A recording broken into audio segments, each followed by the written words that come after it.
आगे बढ़ पाए। मैं LIC के पेशे से संतुष्ट। आपका जो गाँव है सीखर, क्या क्या कहानियाँ हैं उसमें? सीखण एक सांस्कृतिक, सामाजिक और ऐतिहासिक दृष्टि से बहुत महत्वपूर्ण गांव है। आपके गांव के आसपास कुछ बागी भी रहे जिसमें रामविलास बिंद का नाम बड़ा मशहूर। वह एक स्वाभिमानी थे, डकैत उन्हें लोग कह सकते हैं, लेकिन गांव के कई सारे लोग उन्हें डकैत के रूप में कम, सहयोगी के रूप में याद करते हैं। आपके पिता एक समय में बहुत धुरंधर लोक गायक थे, उन्होंने बिरहा विधा को भी संबंधित किया अपनी गायकी से कुछ समय तक, और चनैनी और लुड़की भी वो गाते रहे। पिताजी के नाम से, बुल्लू के नाम से ही बुल्लू विख्यात थे। क्या आपने पिताजी को कभी गाते देखा है, सुना? ये पिताजी जहाँ जहाँ बिरहा गाने जाते थे तो लाठी का वो बंडल बांध कर लोग ले जाते थे। तो क्या बातें वो करते थे बिरहा और दूसरी संस्कृति?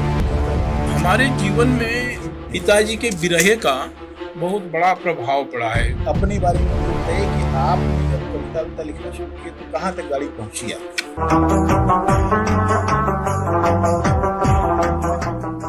मैं बार बार ये कहता हूँ कि जब किसी गांव में जाता हूँ तो वहाँ बिरहा से जुड़े हुए किसी न किसी कलाकार की सूचना मिलती है। यह अलग बात है कि उसके बारे में बताने वाले लोग बहुत ज़्यादा नहीं बता पाते।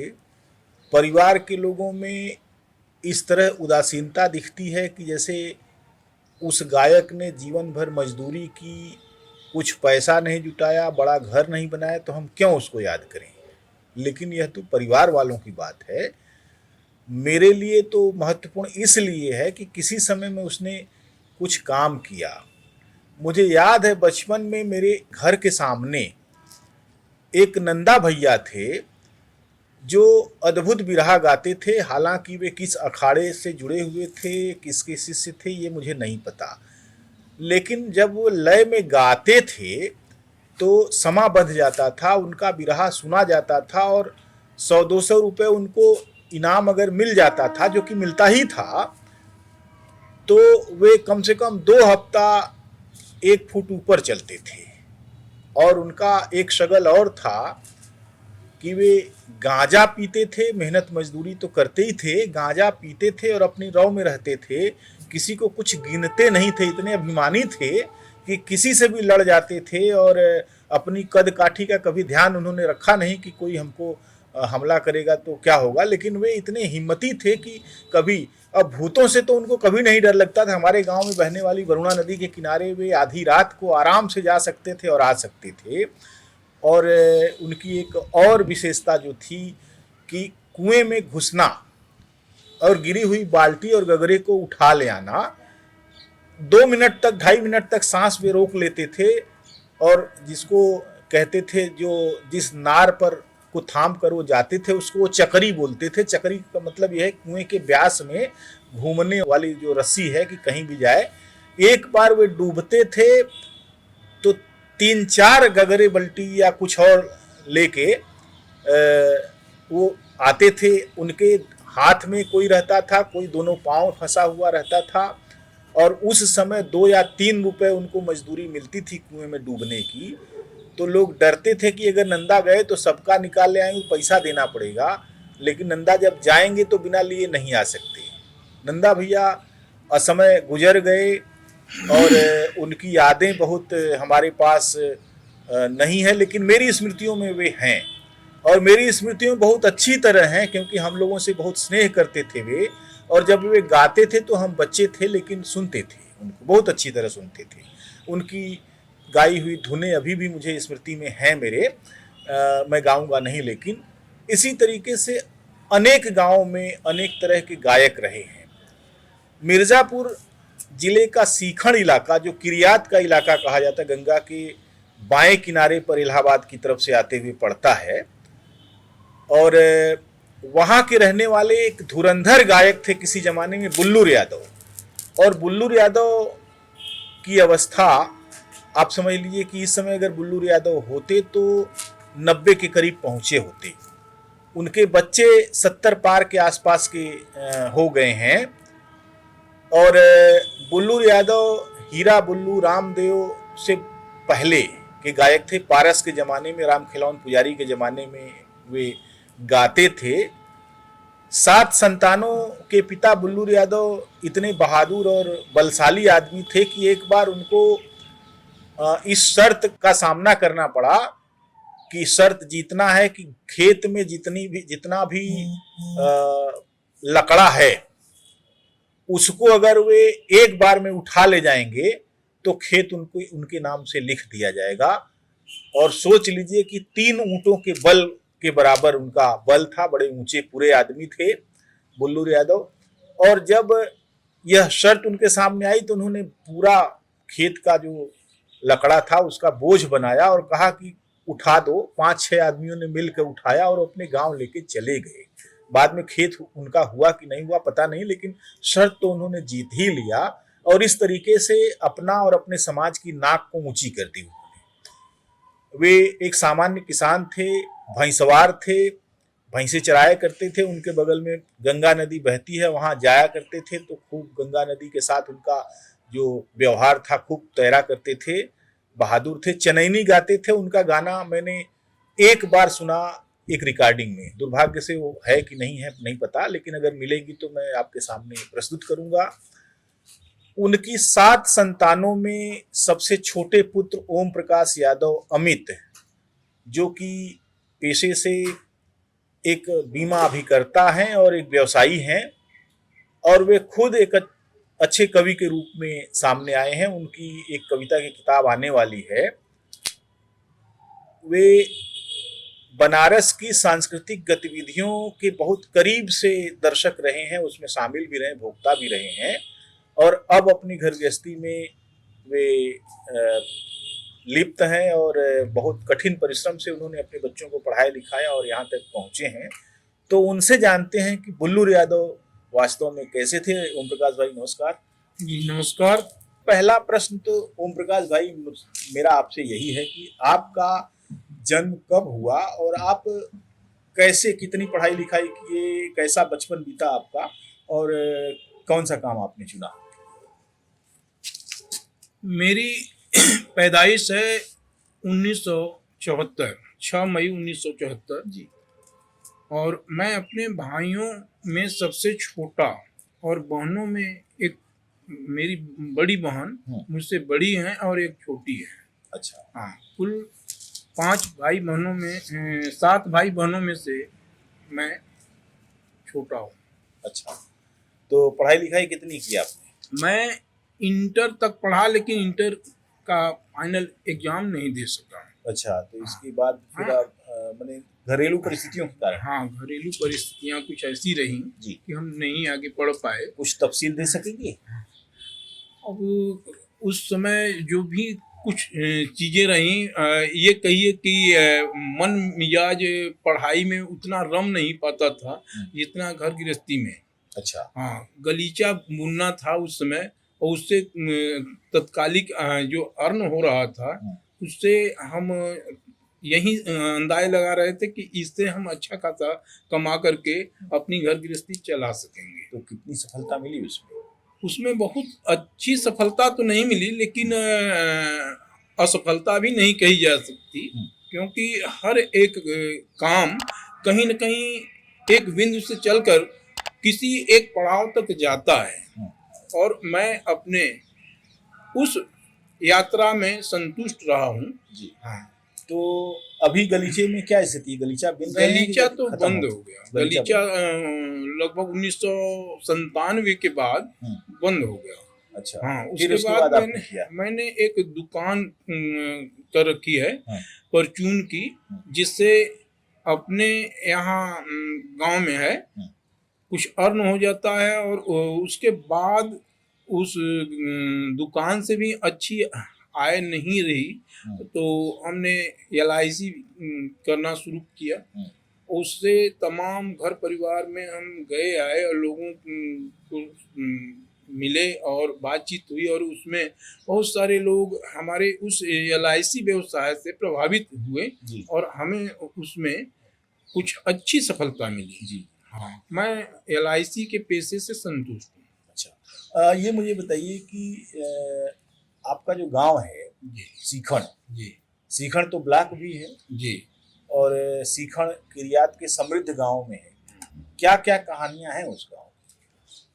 गाँव की कहानियाँ तो बहुत अच्छी कहानियाँ हैं। ये है कि देखिए, सीखण एक सांस्कृतिक, सामाजिक और ऐतिहासिक दृष्टि से बहुत महत्वपूर्ण गांव है। वहाँ एक से बढ़कर एक, हाँ, कलाकार पैदा हुए। बफ़त हाँ शायर वहीं पैदा हाँ हुए हाँ, थे। बफ़त शायर वहीं के थे। और एक भयंकर लाला कवि थे। अच्छा। और बिरहियों में एक गुलाब यादव थे। जी। हाँ।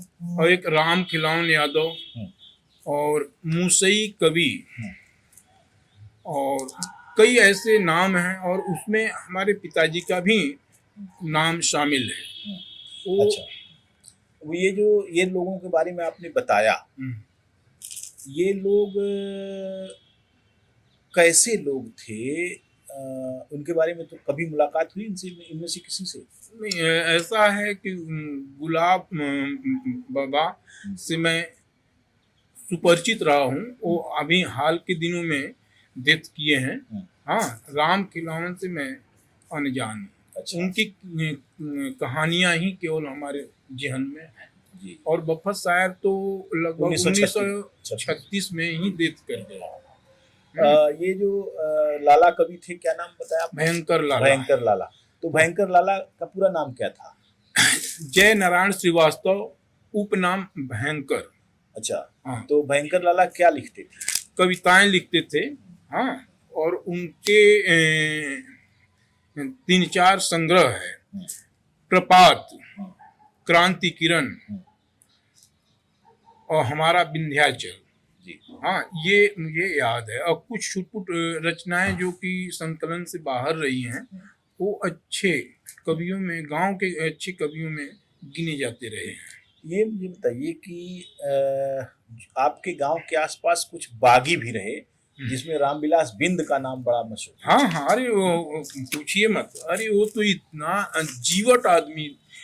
मैंने सुना है लगभग 1974 के आसपास जब मेरी पैदाइश हुई, तो उसी के आसपास कहीं उनका एनकाउंटर हो गया। और वह एक स्वाभिमानी थे। डकैत उन्हें लोग कह सकते हैं, लेकिन गांव के कई सारे लोग उन्हें डकैत के रूप में कम, हाँ, सहयोगी के रूप में याद करते हैं। बड़े लोगों से लूट कर, हाँ, लूटना क्या, उनसे एक तरह से उनकी मजदूरी, कहाँ कोई मैंने सुना कि वो मजदूरी करते थे, पत्थर तराशते थे। पत्थर की जो मजदूरी थी वो नहीं दिए। और उनको ये पता था कि कहाँ पे, पहले बैंकों में पैसे लोग नहीं रखते थे, घर में ही रखते थे। तो उनको ये आइडिया हो गया कि कहाँ पर इनका रखा है, वहां से गए, लूट कर लाए, लोगों में बांट दिए। एक मैंने उनके बेटे से जब मेरी मुलाकात हुई जी। तो उनके बेटे ने कहा कि वे कपड़े की दुकान पर काम करते थे बनारस चौक में। लेकिन पुलिस वहाँ उनको इतना परेशान करती थी कि फिर वहाँ से वे हट के कोयलरी में चले गए और कई जगहों पर गए, ठेकेदारी किए, तमाम सारे ऐसे काम किए जो व्हाइट कॉलर्स लोग करते हैं, लेकिन उनको हर जगह परेशान किया जाता रहा। तो उन्होंने बगावत का ही रास्ता अपना लिया। और ये एक बड़ी लोक कथा के रूप में है कि रामविलास बिंद का नाम सुनकर अच्छे अच्छे लोग डर के मारे झाड़ा फेर देती थी, ऐसा कहा जाता है। एक वाक्यांश मेरे सामने आया। लोगों ने बताया कि एक पुलिस वाले ने आकर के गांव में तफ्तीश कर रही थी कि रामविलास को जानते हो, किधर गया वो। पता चला वो आता है यहाँ सीखण में, मुहैया से लगभग 3-3.5 किलोमीटर की दूरी पर सीखण बाजार है। तो बाजार में वो अक्सर चाय पीने आते थे। तो बोले कि गांव वाले कि क्या उन्हें पकड़ पाएंगे। अरे क्यों, अरे मिल गया तो साले को हम तोड़ देंगे ऐसे। पुलिस वाले बोले। तो बोले कि अगर वो मिल जाएंगे आपसे, अगर उनकी आंख मिल जाएगी तो आप पेशाब कर देंगे साहब, है ना, ऐसा।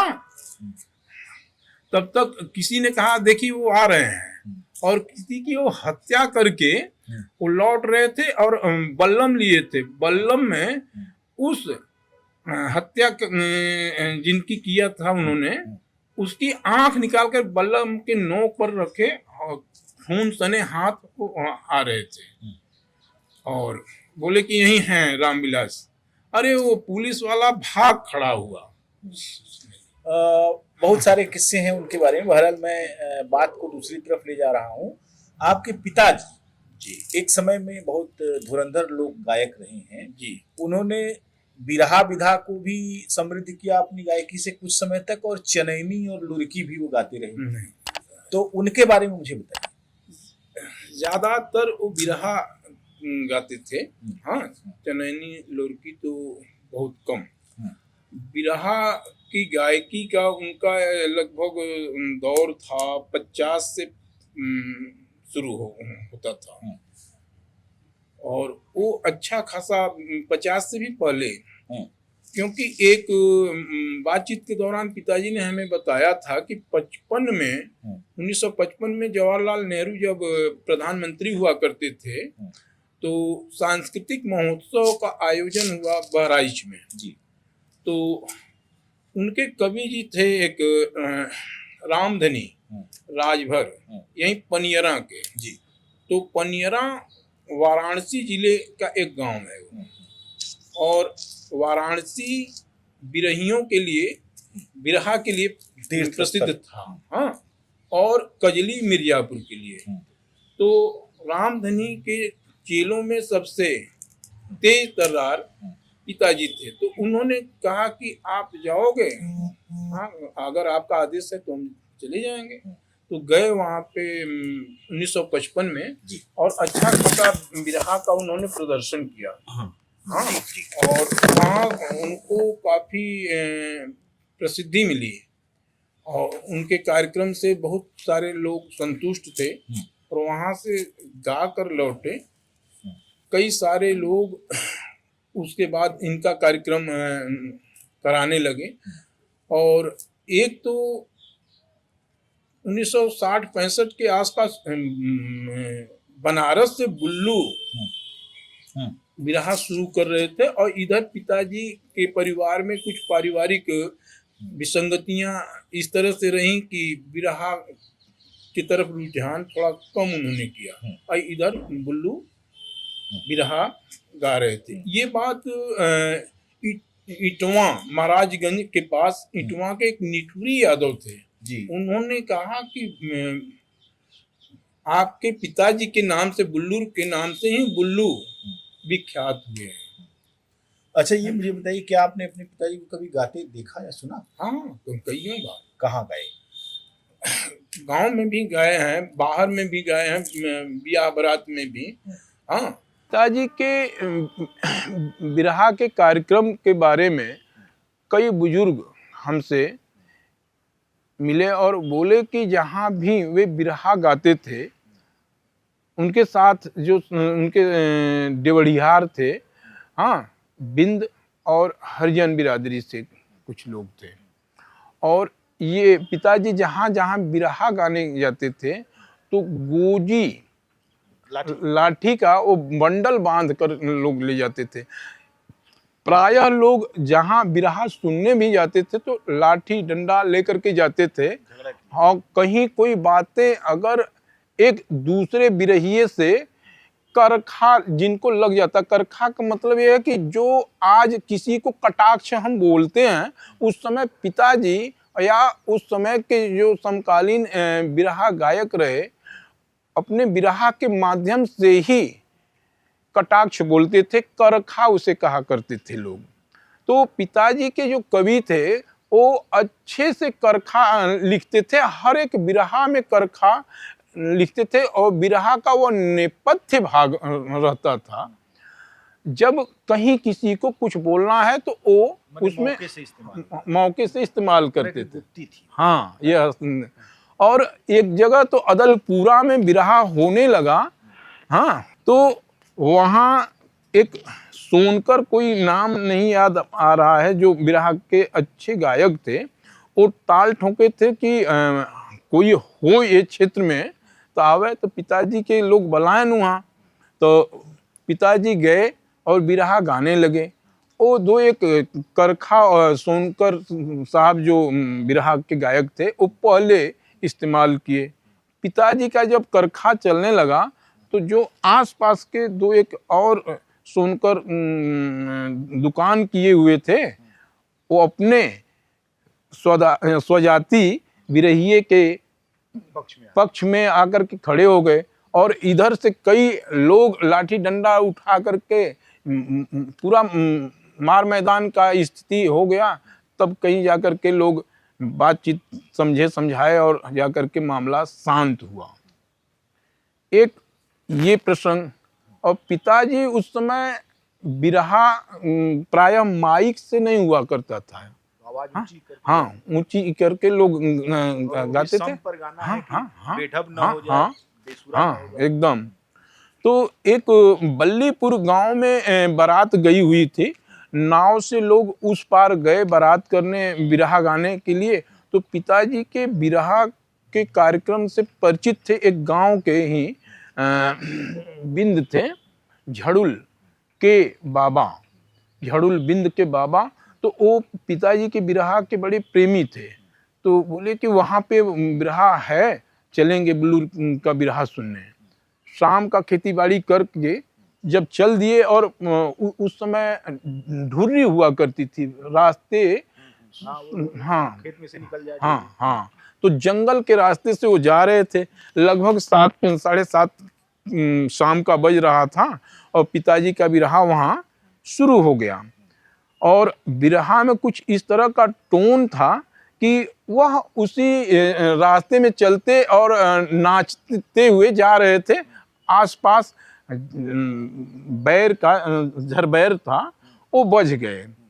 अब जितना ही वो लौटते पोटते, पता चला कि वो बजते ही चले गए। और सारी रात लौट करके बिरहा सुनते रहे। और सुबह में जब बिरहा समाप्त हुआ तो दुर्भाग्य से या संयोग से कहिए, उधर से ही लोग आ रहे थे अब बातचीत करते हुए। तो ये आवाज दिए, अरे बुल्लूर, हाँ अरे सुना भैया। अरे तो कहन कोई नाम लेता है, तो देखें तो कहन अरे यहाँ कैसे आप?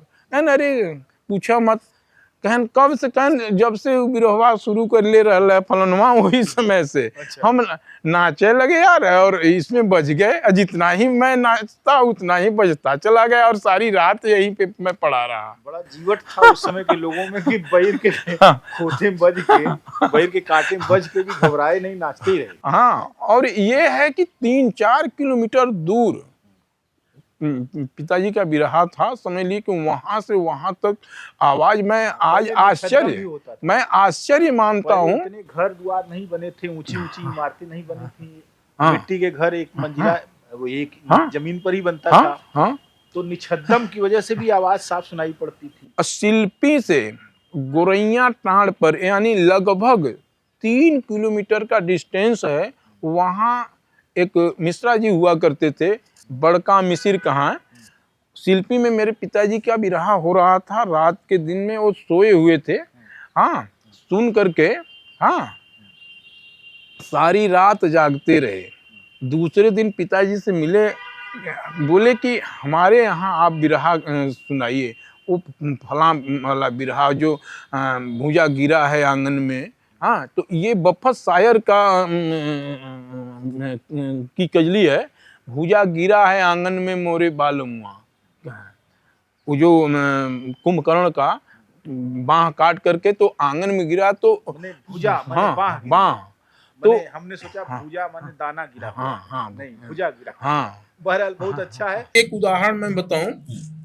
कोई मेरे चाचा जी थे, उनके किसी बच्चे का असमय मृत्यु हो गई थी, और उस समय मकर संक्रांति पर और फगुआ पर, विजयादशमी पर लोग बिरहा करते कराते थे। लेकिन वो मकर संक्रांति का समय था और 2 ही एक दिन हुआ था मेरे चचेरे भाई की मृत्यु। तो ये हुआ कि नहीं, हम लोग नहीं गाएंगे। तो वो लोग आकर के गाने लगे, और गाने के दौरान ही ताल ठोंकने लगे कि कोई गाने वाला है ही नहीं, और बुल्लू भाग गए गाना। अच्छा, हाँ, मैदान छोड़ करके। तो हमारे बाबा थे, बोले कि अरे तुमने बाए, हाँ ऐसे ही तो बहुत लड़कियां हुई हैं जही हैं, हाँ और शोक में नहीं बा जा गावा। तो पिताजी गईलन गावे, तो एक बिरहा हो रावण, जैसे बोले राम के कि हमें ललकार रहा बान राम, हाँ हम इनकर सम्मान तोड़ दे। तो ओही में पिताजी गाना गायन कि राखब जरा कसर न अइले चढ़ भवनवा, इस सनवा हमके बहुते अखरी। इसी बात पर वहां जितने भी श्रोता दर्शक थे सब ताली बजाने लगे, और पिताजी के फेवर में पूरी की पूरी महफिल हो गई। और वो जो गाने वाले थे लोग, हाँ वहां से धीरे धीरे पेशाब करने के बहाने खिसकने लगे। पहले ढोलक हारमोनिया पर बिरहा नहीं हुआ करता था। जब हमारे पिताजी गाना गा रहे थे, केवल और केवल करताल था, या तो एक झांझ बाद में चल करके। आपके पिताजी कब तक जीवित रहे? 27 फरवरी 2015 को डेथ किए। अच्छा, तब वो कितने साल के थे? लगभग 88-90 साल के रहे हैं। इस समय अगर होते तो 97 के आसपास होते जी। अच्छा, मुझे ये बताइए कि आपसे क्या बातें वो करते थे बिरहा और दूसरी सांस्कृतिक गतिविधियों के बारे में? हमारे जीवन में पिताजी के बिरहे का बहुत बड़ा प्रभाव पड़ा है। सच कहिए, पिताजी की जो छवि थी वो हमें काफी प्रभावित करती थी, और उन्हीं से मुझे प्रेरणा मिली कि मैं जो वो बिरहा गाते थे तो हमने कहा हम भी बिरहा बनाई, कविता बनाई। हाँ, तो कहलन का तो वो जो गाँव है वही बिरहा मैं लिख लेता था। तो बोलता कि देखिए मैंने भी बिरहा लिख लिया है। तो पिताजी बोले कि नहीं, ये बिरहा तो हमारे कवि जी ने लिखा है, उसी को तुमने लिख लिया है।